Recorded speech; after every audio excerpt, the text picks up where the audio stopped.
Okay, children, so the moral of the chapter, the Browning version. Yes. Yes, children. So we were talking about the moral, right? The moral of which chapter? Browning version was to present the relationship between a student and a teacher. Yes, mainly it talks about the relationship between a student and teacher. Crocker Harris and Taplow. Yes, his feelings, Taplow's feelings about Crocker Harris, how strict he is. But instead of his anger, his words show his love and dedication towards his teacher, Mr. Crocker Harris. See, he doesn't hate him, he likes him. Though he is very strict, gives him extra work and all that, he admires his qualities. He's strict, but he is what? He's always fair to his deeds. Frank quite failed in tempting Taplow to abuse Crocker Harris. See, Frank tried his best, but Taplow did not. So the title, Browning's version, is first a direct reference to the fact that the text is an adaptation of Agamemnon's tragedy written by Aeschylus. It is a Greek tragedy. Aeschylus, it was written by him. It means that the text is an adaptation by Robert Browning of the original. Yes, Mr. Crocker Harris is betrayed like Aeschylus by his wife. Wife doesn't like him. Now, what about the theme? The Browning version is a case study in a lifetime of emotional repression. Andrew Crocker Harris has clearly taken the view in life that it is better to repress his emotions than to let them get the better of him. But the quiet sorrow that surrounds him suggests that he has been a grave error. So now let's talk about Millie Crocker Harris. Millie Crocker Harris is Andrew Crocker Harris's younger wife. She had grown a feeling of hatred towards her husband with the passing years. She behaves very nicely in front of everyone, but treats with hatred to Andrew when they are alone. She had an affair with Frank Hunter. For Millie, Andrew was a failure. She hates him as he had not given financial pleasure to her. No money was given. In the end, she rejects to accompany Andrew to his new job. In this way, their marriage, what happened? Came to an end. So now we'll talk about Taplow, the student, teenager student. Taplow is a teenager, a lower 5th grade student of science. He is a student of Mr. Crocker Harris. His conversation with Frank gives a wide view of his character and also the character of Crocker Harris. It tells about his likes and dislikes. He wants to specialize in the subject of science. He dislikes arts. He has a strange attitude towards Crocker Harris. He presents his views about the latter in a very frank and straightforward manner. He has to stay behind even on the last day of the school.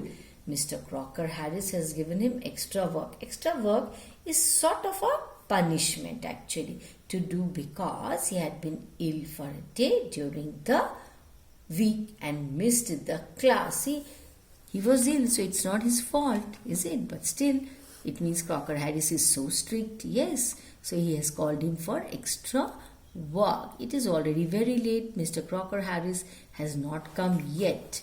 But Taplow is afraid of Crocker. He dare not leave the class until Crocker comes.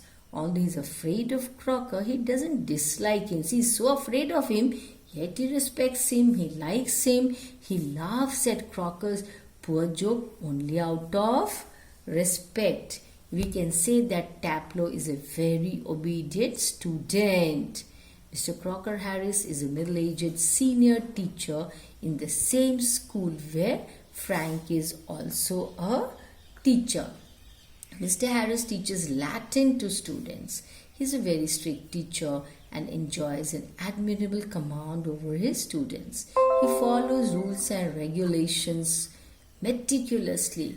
He's strict with his students, but he's not a sadist. So he does not want his students to like him. He wants them to make sincere efforts in learning. He gives extra works to students to show carelessness and make mistakes. Though he is strict, his students admire him, they like him. Frank Hunter is a dynamic young science teacher who's having an affair with Millie Crocker Harris. He is well liked by the pupils at the school but fears that his relationship with them is too informal and friendly, undermining his efforts as an educator. Frank's sympathy for Andrew grows over the course of the play and is deeply appalled by the callous way in which Millie dismisses Taplo's gift to Andrew as a cynical attempt to gain favor. Because gaining favor is not a good thing, yes? By the end of the play, Frank tells Millie that their affair is over and asks Andrew if he can visit him at his new school. So this is all about the character sketch of the different characters in the play. So read this. You'll come to know about each one. So it is very, very important, children. Yes, read the lesson once, twice for better understanding. Only then you will understand the lesson well. So it is very important, children. I'll tell you something about Agamemnon. See, the so-called mask of Agamemnon, which was discovered by Heinrich Schliemann in 1876 at Mycenae, now believed to predate the legendary Trojan War by 300 years. In Greek mythology, Agamemnon was a king of Mycenae, the son or grandson of King Atreus and Queen Erope of Mycenae, the brother of Menelaus, the husband of Clytemnestra. Oh my God, these names are a little difficult for you, but it is there, you know. So you have to know that these legends made him the king of Mycenae or Argos, thought to be different for the same area. Okay, so when Menelaus' wife Helen was taken to Troy by Paris, Agamemnon commanded the united Greek armed forces in the ensuing Trojan War that was going on. Upon Agamemnon's return from Troy, he was killed. Yes, by Aegisthus, the lover of his wife Clytemnestra.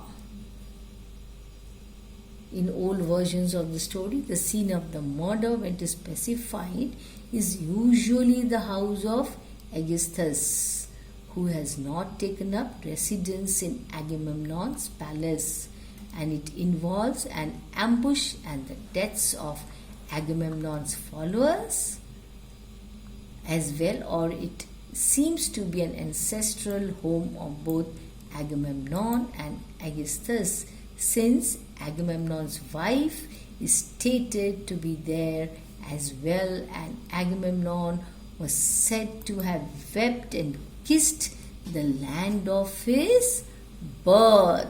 In some later versions, Clytemnestra herself does the killing, or she and Aegisthus act together, killing Agamemnon in his own home. So in short, I told you about that story. What Agamemnon, all these things happened in that story, so that you get some fair idea about it. Yes, children, so please read with proper understanding. That's all for this session. Thank you.